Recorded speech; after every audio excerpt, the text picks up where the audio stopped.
So hello every one, എല്ലാവർക്കും toss അക്കാഡമിയിലേക്ക് സ്വാഗതം. നമ്മൾ ഡിസ്കസ് ചെയ്തിരുന്നത് ഇൻ്റർമീഡിയറ്റ് NCERT ലെവലിൽ വരുന്ന ടോപ്പിക്കായിട്ടുള്ള ഫങ്ഷൻസിൻ്റെ theory പാർട്ടായിരുന്നു.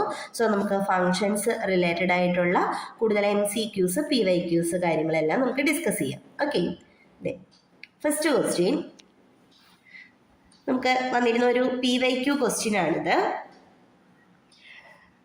f of x, f from R to R എന്ന് പറയുന്ന ഒരു ഫംഗ്ഷൻ ഉണ്ട്. എഫ് ഓഫ് എക്സ് എന്ന് പറയുന്നത് ഇപ്പോൾ ഇവിടെ കണ്ടോ, നമുക്ക് ഏകതമെന്നോ അങ്ങനെയുള്ളൊരു വാക്കുകളൊന്നും ഉപയോഗിച്ചിട്ടില്ല. നമുക്ക് അത്യാവശ്യം നമുക്ക് മനസ്സിലാകുന്ന കാര്യങ്ങൾ വെച്ചിട്ട് മാത്രമേ ഉള്ളൂ, അല്ലാണ്ട് മലയാളം വേർഡ്സ് ഇവിടെ ഉപയോഗിച്ചിട്ടില്ല അല്ലേ. അപ്പം നിങ്ങൾ അത്രത്തോളം ടെൻഷൻ ആവേണ്ട കാര്യമൊന്നുമില്ല. മലയാളം വേർഡ്സ് ഇപ്പോൾ ഒരെണ്ണം കിട്ടിയില്ല എന്നുണ്ടെങ്കിൽ നിങ്ങൾക്ക് എക്സാമിന് കയറുമ്പോൾ ബുദ്ധിമുട്ടാവും, അങ്ങനെയൊന്നും നോക്കണ്ട.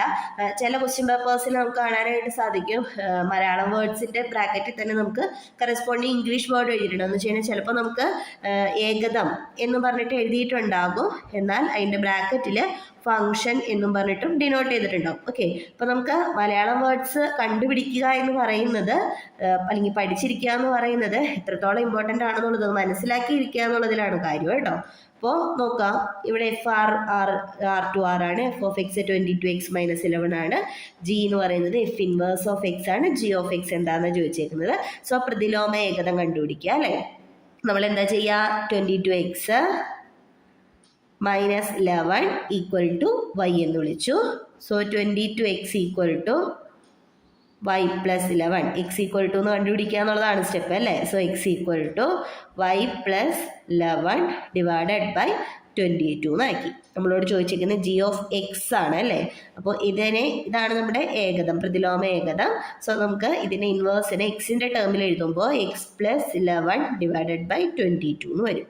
സോ ഓപ്ഷനിൽ x plus 11 by 22, option D ആയിരിക്കും നമുക്ക് കറക്റ്റായിട്ട് വരുന്നത്. ഓക്കെ, അടുത്തത് എ എന്ന് പറയുന്ന സെറ്റ് 1 2 3, ബി എന്ന് പറയുന്നത് സെറ്റ് 1 2 ആണെങ്കിൽ എയിൽ നിന്നും ബിയിലേക്കുള്ള ബന്ധങ്ങളുടെ എണ്ണം, അതായത് റിലേഷൻസിൻ്റെ എണ്ണം. എയിൽ എത്ര എലമെൻറ്റ്സ് ഉണ്ട്? എയിൽ 3 എലമെൻറ്റ്സ് ഉണ്ട്. ബിയിൽ എത്ര എലമെൻറ്റ്സ് ഉണ്ട്? ബിയിൽ 2 എലമെൻറ്റ്സ് ഉണ്ട്. സോ എ ക്രോസ് ബിയിൽ എത്ര എലമെൻറ്റ്സ് ഉണ്ടാവും? എ ക്രോസ് ബിയിൽ 3 × 2 6 എലമെൻറ്റ്സ് ഉണ്ടാവും. ഓക്കെ, എ ക്രോസ് ബിയിൽ എലമെൻറ്റ്സിൻ്റെ എണ്ണം എന്ന് പറയുന്നത് എയിലെ എലമെൻറ്റ്സിൻ്റെ എണ്ണം ഇൻറ്റു ബിയിലെ എലമെൻറ്റ്സിൻ്റെ എണ്ണമാണ്. സോ ഇനി നമുക്ക് എന്താ വേണ്ടത്? ബന്ധങ്ങളുടെ എണ്ണം. എ ക്രോസ് ബി, എയിൽ നിന്നും ബിയിലേക്ക് എത്ര റിലേഷൻസ് ഉണ്ടെന്ന് വെച്ച് കഴിഞ്ഞാൽ 2 a ക്രോസ് ബിയിലെ എണ്ണമാണ് നമ്മൾ എഴുതുന്നത്. സോ 2 6 ആയിരിക്കും നമുക്ക് ആൻസർ വരിക. 2 6 എന്ന് പറഞ്ഞാൽ എത്രയാണ്? 60. 2 × 2 × 6 ടൈംസ് മൾട്ടിപ്ലൈ ചെയ്യണം അല്ലേ. സോ 64 ആയിരിക്കും നമുക്ക് ആൻസർ വരിക. ഓപ്ഷൻ ബി ആയിരിക്കും നമുക്ക് ആൻസർ ആയിട്ട് വരുന്നത്. ഓക്കെ, അടുത്തത് തന്നിരിക്കുന്നത് നോക്കുക, ഒരു ബന്ധം, ഒരു റിലേഷനാണ് തന്നിരിക്കുന്നത്. x³ അങ്ങനെയാണ് നമുക്ക് ഓരോ പെയറുകൾ ഉണ്ടാവുന്നത്. എക്സ് എന്ന് പറയുന്നത് 10നേക്കാൾ ചെറുതായ അഭാജ്യ സംഖ്യകളാണ്. അപ്പോൾ 10നേക്കാൾ ചെറുതായിട്ടുള്ള അഭാജ്യ സംഖ്യകൾ പ്രൈം നമ്പേഴ്സ് ഏതൊക്കെയാണ്? 2 ഉണ്ട്, 3 ഉണ്ട്, 5 ഉണ്ട്, 7 ഉണ്ട് അല്ലേ. സോ x³ എന്ന് പറയുമ്പോൾ x 2 ആവുമ്പോൾ 2ൻ്റെ ക്യൂബ് 8. ദെൻ x 3 ആവുമ്പോൾ 3ൻ്റെ ക്യൂബ് 3 × 3 × 3 27. ദെൻ x 5 ആവുമ്പോൾ 5 × 5 × 5 125. ദെൻ x 7 ആവുമ്പോൾ 7 × 7 × 7 343. ഇത്രയും അംഗങ്ങളാണ് നമ്മുടെ ആറിലുള്ള അംഗങ്ങൾ അല്ലേ. അങ്ങനെയാണെങ്കിൽ 2 3 5 7 8 27 125 343. 2 ന്ന് 8 3 ന്ന് 27 5 ന്ന് 125 7 ന്ന് 343. ഇങ്ങനെയാണല്ലോ വരിക.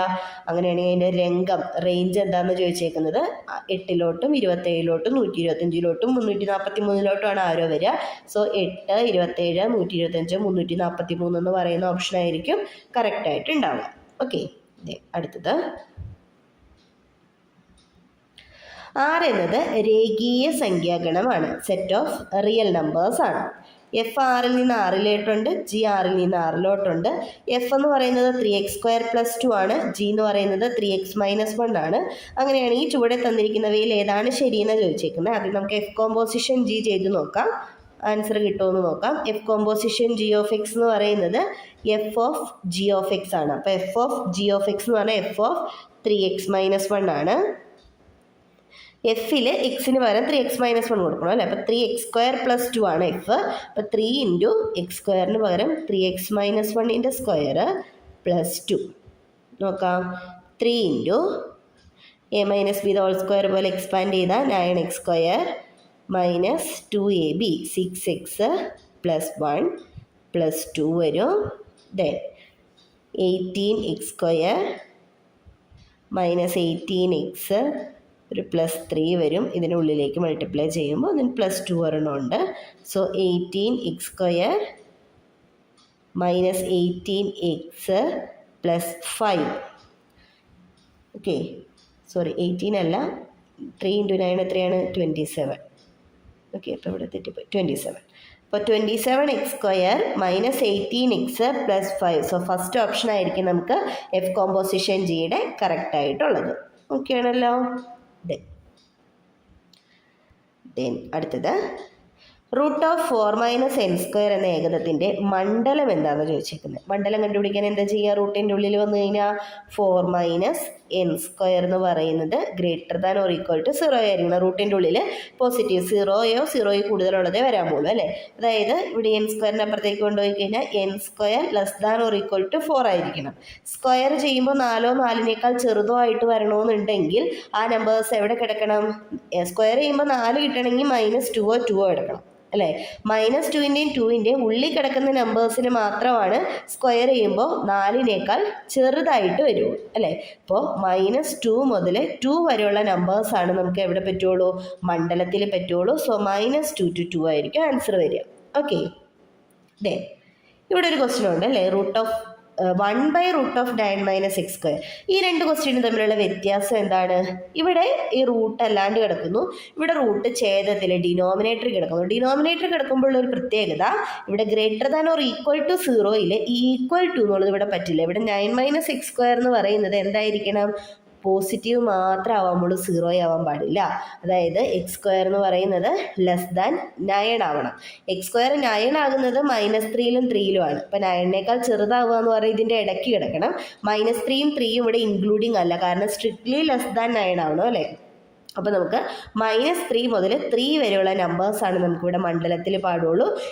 അല്ലെങ്കിൽ x² വലുതായി പോയി കഴിഞ്ഞാൽ 9 - x² എന്ന് പറയുന്നത് നെഗറ്റീവ് ആവും. റൂട്ടിൻ്റെ ഉള്ളിൽ നെഗറ്റീവ് വരുമ്പോൾ നമുക്ക് റിയൽ നമ്പറുകൾ കിട്ടാണ്ട് വരും. ഓക്കെ ആണല്ലോ. അടുത്തത് നോക്കിയേ, എഫ് ഓഫ് എക്സിൻ്റെ രംഗം എന്താണെന്ന് ചോദിച്ചേക്കുന്നത് അല്ലേ.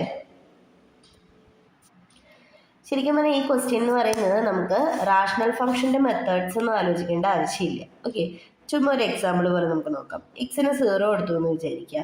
എക്സിന് 0 കൊടുത്തു കഴിഞ്ഞാൽ ഇവിടെ എന്താ വരിക? 0 - 3 / 3 - 0. അതായത് -3 / 3 വരും, -1 വരും അല്ലേ. അപ്പോൾ 0നെ -1 മാപ്പ് ചെയ്യുന്നു.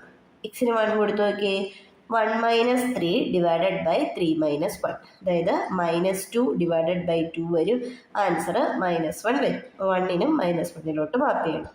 എക്സിന് 2 കൊടുത്താലോ, 2 - 3 / 3 - 2 എന്ന് വരും. അപ്പോഴും എന്താണ്? -1/1, അതായത് -1 വരും. ഓക്കെ, അതായത് ഇവിടെ x-3 / 3 - x ഒരു മൈനസ് പുറത്തേക്ക് എടുത്തു കഴിഞ്ഞാൽ നമുക്ക് 3 - xനെ -x-3 എന്ന് എഴുതാം അല്ലേ. സോ x-3യും x-3യും കട്ട് ചെയ്ത് കഴിഞ്ഞാൽ 1/-1. ആൻസർ എന്താ വരുള്ളൂ? -1. അപ്പോൾ നമ്മുടെ ഈ എഫ് ഓഫ് എക്സ് എന്ന് പറയുന്നത് ശരിക്കും എന്താണ്? = -1 ആണ്. അതായത് -1 മാത്രമാണ് നമുക്ക് എന്ത് വരുള്ളൂ? ആരോസ് വരുള്ളൂ. സോ സെറ്റ് -1 ആയിരിക്കും ഇതിൻ്റെ രംഗം എന്ന് പറയുന്നത്. ഓക്കെ ആണല്ലോ. സിമ്പിളായിട്ടുള്ള ക്വസ്റ്റ്യൻ ആണ്. നമുക്ക് റാഷണലിൻ്റെ മെത്തേഡ്സും കാര്യങ്ങളൊന്നും ഇവിടെ എടുക്കേണ്ട ആവശ്യം വരുന്നില്ല. ഓക്കെ, ലാസ്റ്റ് ക്വസ്റ്റ്യൻ നോക്കാം. എഫ് ഓഫ് എക്സ് കണ്ടുപിടിക്കാനാണ് പറഞ്ഞേക്കുന്നത് അല്ലേ. എഫ് ഓഫ് എക്സ് എന്ന് പറഞ്ഞു കഴിയുമ്പോൾ എഫ് ഓഫ് എക്സിന് പകരം നമുക്ക് x-1 / x+1. അപ്പോൾ നമ്മുടെ ഈ എഫ് ഓഫ് എക്സിൽ എക്സിന് പകരം എന്ത് കൊടുക്കണം? x-1 / x+1 കൊടുക്കണം അല്ലേ. അപ്പോൾ ആദ്യത്തെ എക്സിന് പകരം x-1 / x+1 ഒരു -1 / ഇത് x+1 ആണ് അല്ലേ. ഇവിടുത്തെ എക്സിന് പകരം മാറ്റിയിട്ട് x-1/x+1 +1 ക്രോസ് മൾട്ടിപ്ലൈ ചെയ്യാം. x-1 minus x+1 divided by x+1 വരും. ദെൻ ഹോൾ ഡിവൈഡഡ് ബൈ താഴത്തത് ക്രോസ് മൾട്ടിപ്ലൈ ചെയ്യുമ്പോൾ x-1 plus x+1 whole divided by x+1 വരും. രണ്ടിടത്തും x+1 ഉണ്ട്, അതിനെ കട്ട് ചെയ്യുക. ഇവിടെ എക്സ് മൈനസ് എക്സ് 0 ആയപ്പോൾ -1 -2 വരും. താഴെ എക്സ് പ്ലസ് എക്സ് 2x ആവും. -1 +1 0 ആയപ്പോൾ സോ 2 × 2 കട്ട് ചെയ്താൽ -1/x കിട്ടും. അപ്പം നമ്മുടെ f of x എന്തായിരിക്കും? -1/x. ഓപ്ഷൻ ബി ആയിരിക്കും നമുക്ക് കറക്റ്റ് ആയിട്ടുള്ള ആൻസർ വരിക. ഓക്കെ, അപ്പോൾ അത്രയും MCQ ലെവൽസ് മനസ്സിലായി കാണുമെന്ന് വിചാരിക്കുന്നു.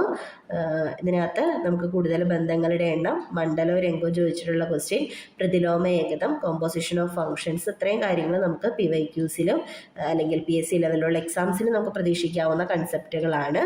സോ ഇത്രയും പ്രോബ്ലംസും കാര്യങ്ങളൊക്കെ മനസ്സിലാക്കുക. NCERT ലെവലിൽ ഇനി ഇതിൻ്റെ കണ്ടിന്യൂവേഷൻ പോലെ വരുന്ന ലിമിറ്റ്, കണ്ടിന്യൂറ്റി, ഡിഫറൻഷ്യബിലിറ്റി, ഇൻറ്റഗ്രബിലിറ്റി, അതുപോലെ ആപ്ലിക്കേഷൻ ഓഫ് ഇൻറ്റഗ്രൽസ്, ഇതെല്ലാം നമുക്ക് ആവശ്യമുള്ളതാണ് നമ്മുടെ HSIയുടെ സിലബസിൽ. കൂടാതെ അതിനകത്ത് വരുന്ന പ്രോബബിലിറ്റി, സ്റ്റാറ്റിസ്റ്റിക്സിലെ ടേംസ് എല്ലാം NCERT ടെക്സ്റ്റുകളിൽ വരുന്നുണ്ട്. അതും നമുക്ക് ആവശ്യമുള്ളതാണ്. ഇതിൻ്റെയൊക്കെ കണ്ടിന്യൂവേഷൻ പോലെയാണ് നമുക്ക് ഡിഗ്രി ലെവലിലേക്ക് വരുന്ന ടോപ്പിക്സ് നമ്മൾ പഠിക്കാനായിട്ട് നമുക്ക് പറ്റുക കേട്ടോ. ഓക്കെ, അപ്പോൾ ഇത്രയും കാര്യങ്ങൾ മനസ്സിലാക്കുക. Okay, then thank you.